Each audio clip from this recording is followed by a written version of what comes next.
दोस्तों, इस दुनिया में शायद ही कोई व्यक्ति हो जिसने भगवान बुद्ध के बारे में ना सुना हो। लेकिन क्या आप जानते हैं कि बुद्ध हमेशा से भगवान नहीं कहलाए जाते थे। वो भी एक समय एक आम इंसान की तरह इस संसार की मोह माया से घिरे हुए थे। लेकिन फिर ऐसा क्या हुआ कि एक मोह माया से घिरा इंसान आगे चलकर महात्मा और भगवान कहलाया। तो आइए जानते हैं इस कहानी के बारे में कि कैसे एक व्यक्ति जिसका नाम गौतम सिद्धार्थ था वह आगे चलकर भगवान बुद्ध कहलाए। दोस्तों, भगवान बुद्ध राजा शुद्धोधन के पुत्र थे जो कपिलवस्तु के राजा हुआ करते थे। इनकी माता का नाम महारानी महामाया देवी था। बुद्ध के जन्म के 7 दिन बाद उनकी माता का देहांत हो गया था, इसलिए बुद्ध का पालन पोषण उनकी मौसी गौतमी ने किया था। बुद्ध को बचपन में सिद्धार्थ नाम से पुकारा जाता था। कहते हैं कि एक महान योगी ने बुद्ध को बचपन में देखते ही भविष्यवाणी कर दी थी कि यह या तो एक महान राजा बनेगा या एक महान सन्यासी। यह सुनकर बुद्ध के पिता शुद्धोधन चिंता में पड़ गए। वे किसी भी अवस्था में अपने पुत्र को सन्यासी नहीं बनाना चाहते थे। वो ही क्या, इस दुनिया का कोई भी पिता कभी भी अपने बेटे को सन्यासी नहीं बनाना चाहेगा। इसलिए उन्होंने बुद्ध के आसपास हर प्रकार की सुख सुविधाओं का इंतजाम करवा दिया, जिससे उनके मन में कभी सन्यासी बनने का ख्याल तक न आए। और इसी सिलसिले में मात्र 16 साल की उम्र में गौतम बुद्ध की शादी यशोधरा से कर दी गई। और कहते हैं 3 ऋतुओं के लिए 3 महलों का भी निर्माण करवाया गया। वहां पर नाच गान और मनोरंजन की सारी व्यवस्था कर दी गई थी। लेकिन ये सब चीजें भी बुद्ध को संसार के बंधन में बांध न सकी थी। राजा शुद्धोधन अपने पुत्र गौतम बुद्ध को हमेशा महल में ही रखते थे, जिससे वो कभी भी दुनिया के दुख और वैराग्य को जान न सकें और हमेशा महल में विलासता से भरत जीवन जीते रहें। लेकिन बुद्ध हमेशा जानना चाहते थे कि आखिर महल के बाहर जीवन कैसा है। क्या महल के बाहर भी सभी लोग ऐसे ही आनंद से रहते हैं? क्या इस जीवन में सुख के अलावा और कुछ नहीं है? इस तरह के प्रश्न हमेशा गौतम बुद्ध के अंदर चलते रहते थे। इसलिए एक दिन बुद्ध चुपके से अपने सारथी के साथ अपने नगर में घूमने निकल पड़े। घूमते हुए उनकी नजर एक वृद्ध व्यक्ति पर पड़ी। वह वृद्ध व्यक्ति झुककर चल रहा था। इस पर बुद्ध ने अपने सारथी से पूछा, इसको क्या हुआ है और ये ऐसे क्यों चल रहा है? सारथी के लिए यह एक बहुत ही साधारण सी बात थी। उसने बुद्ध से कहा, यह तो सभी के साथ होना है। एक दिन मैं और आप दोनों वृद्ध होंगे और ऐसे ही झुककर चलेंगे।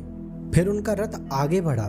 थोड़ी दूर चलते ही उन्हें कुछ लोग एक मुर्दे को उठाकर ले जाते हुए दिखाई दिए। मुर्दा कपड़े में लिपटा और डोरियों से बंधा था।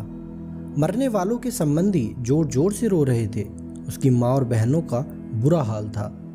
बुद्ध ने सारथी से इस रोने पीटने का कारण पूछा। सारथी ने बताया कि जिस व्यक्ति को लोगों ने अपने कंधों पर उठाया हुआ है उस व्यक्ति की मृत्यु हो चुकी है और रोने वाले इसके सगे संबंधी हैं। इसे अब शमशान में जला दिया जाएगा। यह सुनकर गौतम बुद्ध के चेहरे पर गहरी उदासी छा गई।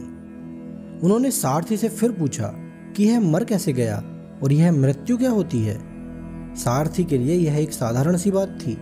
उसने जवाब दिया कि एक ना एक दिन तो सभी को मरना है। मौत से आज तक कौन ही बच पाया है? यह सब देख सुन गौतम बुद्ध का रथ आगे बढ़ा। फिर कुछ दूरी पर उन्होंने एक व्यक्ति पलंग पर लेटा खांसते हुए दिखा। वह दर्द और पीड़ा से कर्रा रहा था। यह देखकर गौतम बुद्ध ने सारथी से फिर पूछा कि इस व्यक्ति को क्या परेशानी है और यह चिल्ला क्यों रहा है? सारथी ने कहा कि यह व्यक्ति एक मरीज है और स्वस्थ न होने के कारण यह दर्द और पीड़ा में है, जिसकी वजह से यह जोर जोर से चिल्ला रहा है। उसने आगे कहा कि यह संसार के हर व्यक्ति के साथ होता है। थोड़ा आगे जाने के बाद उन्हें एक सन्यासी दिखाई पड़ा जो अपनी मस्ती में मस्त था। वह संसार के सभी बंधनों से मुक्त था। उसे देखकर बुद्ध यही सोचते रहे, ये इतना खुश क्यों है? यह सब देखकर गौतम बुद्ध सोच में पड़ गए और सारथी से तुरंत महल लौटने को कहा।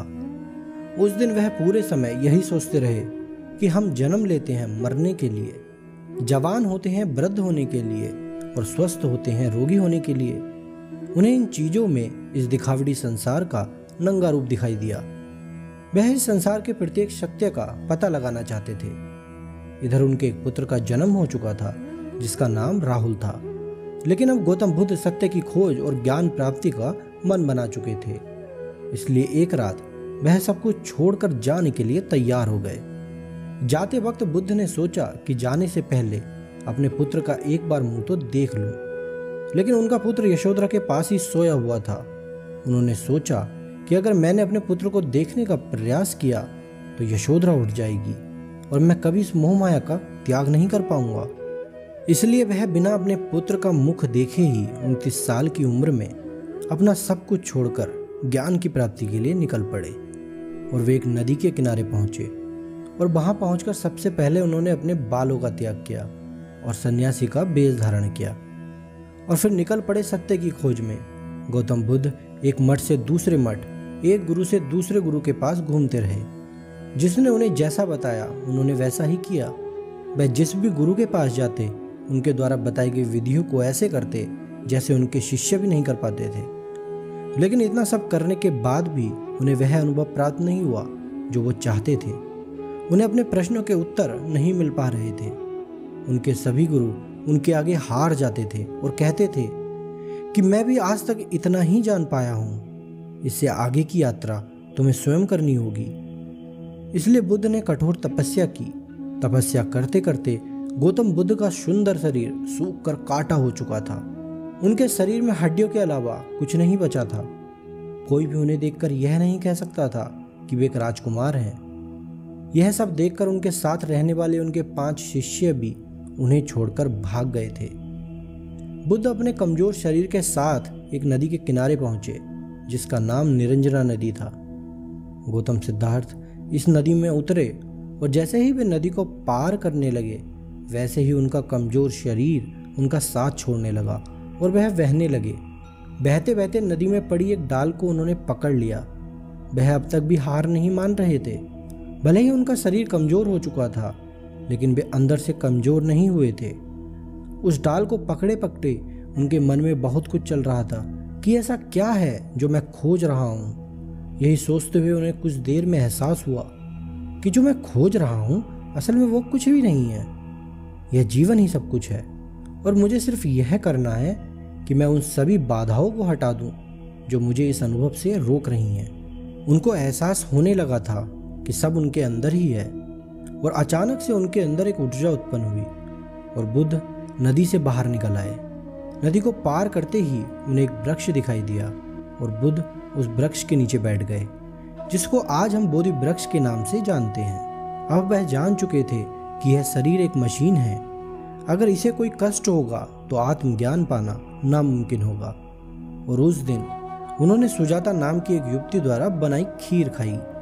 वह दिन पूर्णिमा का था जिसे हम बुद्ध पूर्णिमा के नाम से जानते हैं। इन सब के बाद वह उस वृक्ष के नीचे बैठ गए और संकल्प लिया कि यहाँ से तभी उठूंगा जब मुझे ज्ञान की प्राप्ति होगी, वरना यहीं प्राण त्याग दूंगा।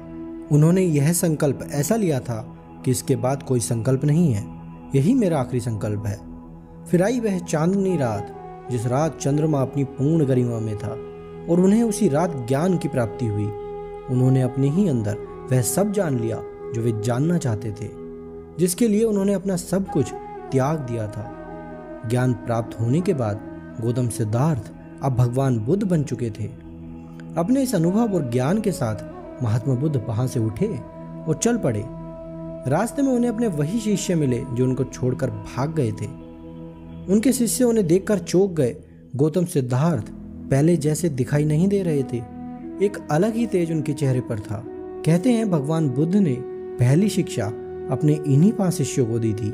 दोस्तों, यही कहानी है जिसके बाद गौतम सिद्धार्थ भगवान बुद्ध कहलाए थे। आपको भगवान बुद्ध के जीवन की यह कहानी जानकर कैसा लगा हमें कमेंट सेक्शन में जरूर बताइएगा।